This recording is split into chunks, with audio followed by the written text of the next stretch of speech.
Joining us now is Edmund Ghareeb, a scholar and specialist in Middle East affairs. Thank you for joining us. So, the question I posed to Stephanie, did Israel relent or succumb to international pressure in removing these metal detectors?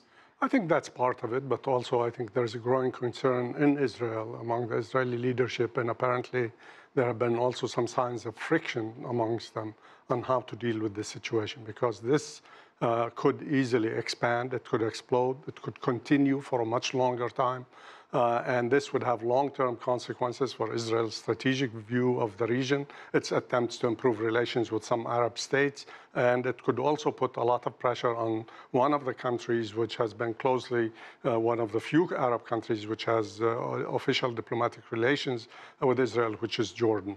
But I think primarily the problem is much larger than that, and this is something very significant. What we are seeing now in the West Bank, part of it, of course, is a concern about the holy mosque at Al-Aqsa, the third holiest shrine in Islam. There is concern among the people that Israel is trying to perpetuate not only just the status quo and its control, continuing control of East Jerusalem and occupation of it, but perhaps to do something like what happened in Hebron a few years ago when the mosque, the Abrahamic mosque, was divided. But what's interesting about this, Ellen, is that what we are seeing here is that this is a movement that does not seem to have at least a clear or obvious leadership. It is spontaneous.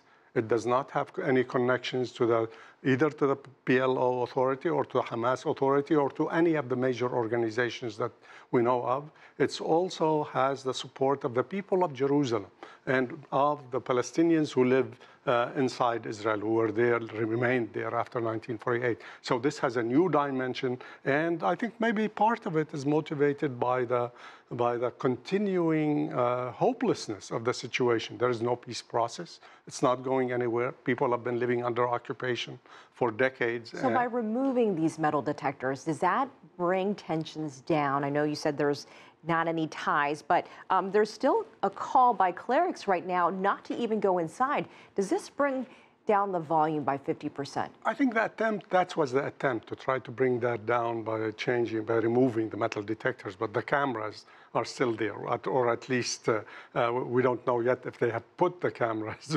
on the platform where they were supposed to be, and we'll see what happens next. But I think by itself it does not resolve the problem, because the problem is much deeper. Many of the Palestinians, they're still living under occupation. There's concern about the fate of Jerusalem. Jerusalem is supposed to be the capital of the Palestinian state, and that's a very, very big problem. So the Palestinians are still living under occupation. There's an apartheid regime that's also a factor, and there's been also sort of an ethnic cleansing as well. What do the events of the last 2 weeks do to the quote-unquote status quo of the Al-Aqsa Mosque? Well, I think there is concern. That's one of the factors, the major factors that's worrying people in Jerusalem and the religious leadership. That's why they're wondering and worried about what does Israel want to do? Where is Israel going? Are they trying to, as some have been saying, they are fearful of any kind of dividing the mosque? Or is Israel going to basically continue to entrench itself and change the status quo and becomes, the Israelis, we hear it from them publicly, openly, that Jerusalem, unified Jerusalem, is the eternal capital of Israel. And basically that excludes the Palestinians. So this is a major problem, and it needs a more radical kind of solution that's going to take the interests of the Palestinian, a real peace process, an effective one that will resolve this Yes or no, 10 seconds left. But the fact that, as Stephanie mentioned in her report, that Israel had all these cabinet meetings and really thought through this and consulted with other leaders in the region, isn't that a step in the right direction? It may be a step in the right direction, but the thing is you have to talk to the people who are primarily concerned. The people who are primarily concerned are the Palestinian people who have been living under occupation since '67. All right, Edmund Ghareeb, thank you so much for your insight. We appreciate it. Thank you.